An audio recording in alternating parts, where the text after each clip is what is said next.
Halo semua, salam sejahtera Malaysia. Selamat datang ke channel Fels Lifestyle. Tuan-tuan dan puan, tak sangka ada pendedahan dahsyat ini. Tak sangka ada satu lagi maklumat sulit yang mengaitkan nama Tun Dr. Mahathir Mohamad. Akhirnya bocor lagi oleh salah satu pemimpin politik yang sudah pasti dikenali seluruh Malaysia, yaitu Kuli ataupun Tengku Razali. Rupa-rupanya berpuluh tahun sebelum ini yang pernah dilakukan Tun Dr. Mahathir Mohamad, dan ini pasti mengejutkan ramai kepimpinan politik. Saudara-saudara, melalui satu artikel daripada BH Online, Kuli Deda, Tun M mungkir janji lantik timbalan Perdana Menteri. Nah, saudara-saudara, akhirnya bekas Menteri Kewangan Tengku Razali Hamzah mendedahkan ada perjanjian antaranya dan Tun Dr. Mahathir Mohamad untuk menamakan beliau sebagai timbalan Perdana Menteri apabila bekas Perdana Menteri itu menerajui tampuk pemerintahan negara menggantikan Tun Hussein On pada 1981. 1981, lebih kurang 40 tahun lebih yang lalu.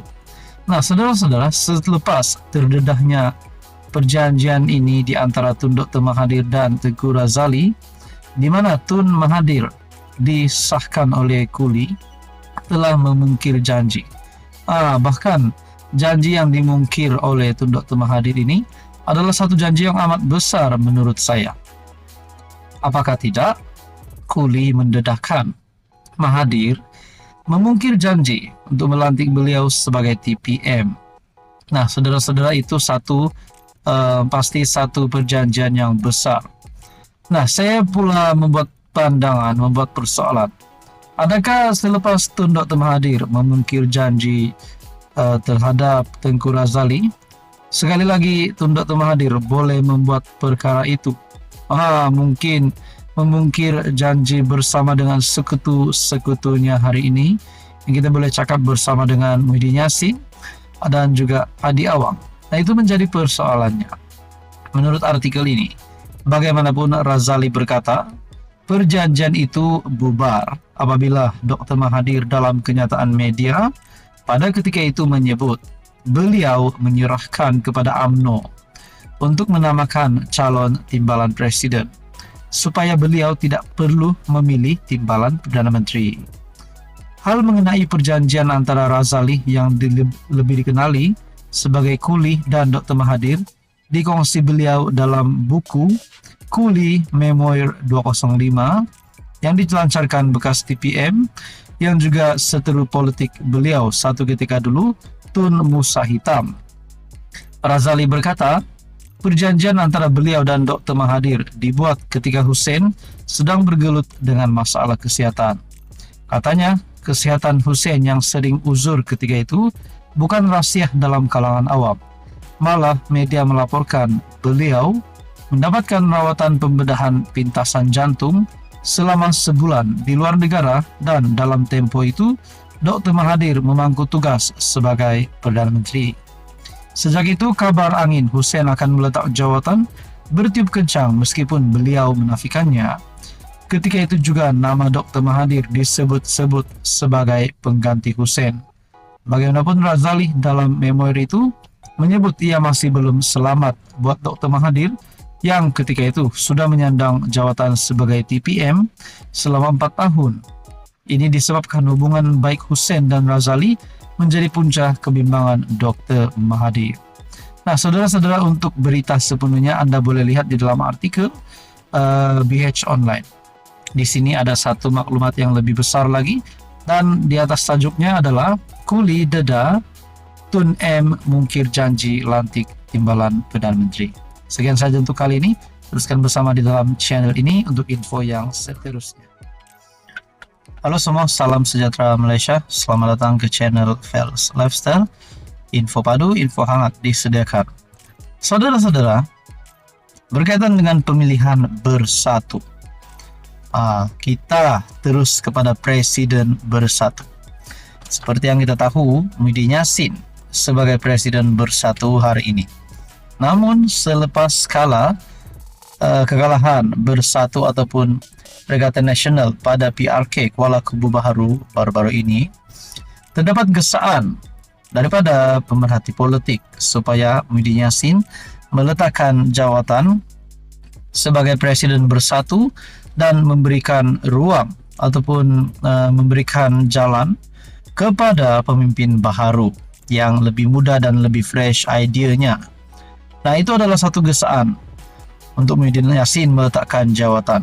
Namun, sudah pasti ada yang akan backup Muhyiddin Yassin supaya beliau terus memegang jawatan tersebut pada pemilihan akan datang. Nah, bercakap tentang pemilihan bersatu. Dalam satu artikel daripada FMT menyebut, akar umbi dakwa tak yakin, Peja pimpin bersatu, desak longgar syarat tanding top 5 ataupun kepimpinan 5 tertinggi parti bersatu. Perkara ini kita sudah dengar sebelum ini, supaya syarat bagi pemilihan top 5 bersatu itu dilonggarkan. Kelonggaran syarat bertanding jawatan top 5 yang membolehkan Hamzah Zainuddin dan Azmin Ali berpeluang merebut jawatan pada pemilihan di jangka September ini. Nah, adakah bermakna di sini Hamzah Zainuddin dan Azmin Ali berpeluang untuk menjawat jawatan top 5 bersatu pada September ini? Itu pun kalau syarat untuk bertanding itu dilonggarkan bagi top 5 bersatu. Kegagalan merampas beberapa negeri sasaran pada PRN Ogos lalu disusuli kekalahan terbaru PRK-KKB menimbulkan kebimbangan. Akar umbi bersatu mengenai kelangsungan parti itu yang membawa kepada desakan supaya syarat pertandingan 5 jawatan utama dilonggarkan. Seorang pemimpin akar umbi bersatu yang enggan dikenali berkata, ramai mahu pemilihan parti di jangka September depan menjadi platform mengukuhkan kepimpinan parti, namun terbantut kerana calon layak begitu terhad, terutama jawatan timbalan presiden. Berdasarkan perkara 13.7 Perlembagaan Persekutuan, syarat kelayakan untuk bertanding jawatan top 5, seseorang ahli perlu memegang jawatan MPT atau ketua bahagian selama lengkap 2 penggal. Syarat lengkap 2 penggal itu menyebabkan pilihan yang ada sangat terhad. Majoriti akar umbi tidak yakin dengan kepimpinan Peja, timbalan presiden Ahmad Faizal Azumu, untuk menerajui parti selepas Muhyiddin Yassin. Bersatu perlu ada pemimpin kuat dan berpengaruh untuk memimpin, dan ia tidak ada pada Peja selepas beliau gagal dalam pilihan raya, katanya kepada FMT.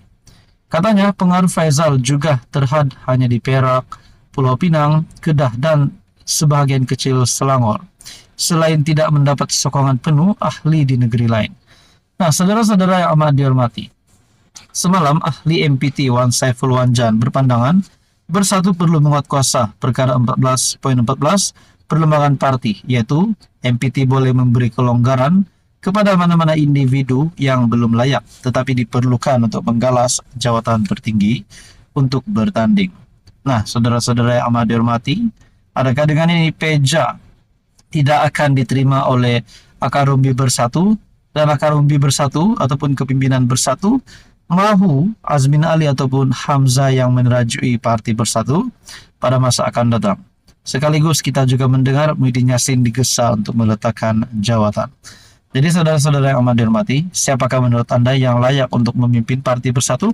Anda boleh komen di bawah. Siapapun juga, yang penting itu adalah pilihan bagi akar umbi bersatu sendiri dan kepimpinan bersatu. Sekian saja, teruskan bersama di dalam channel ini.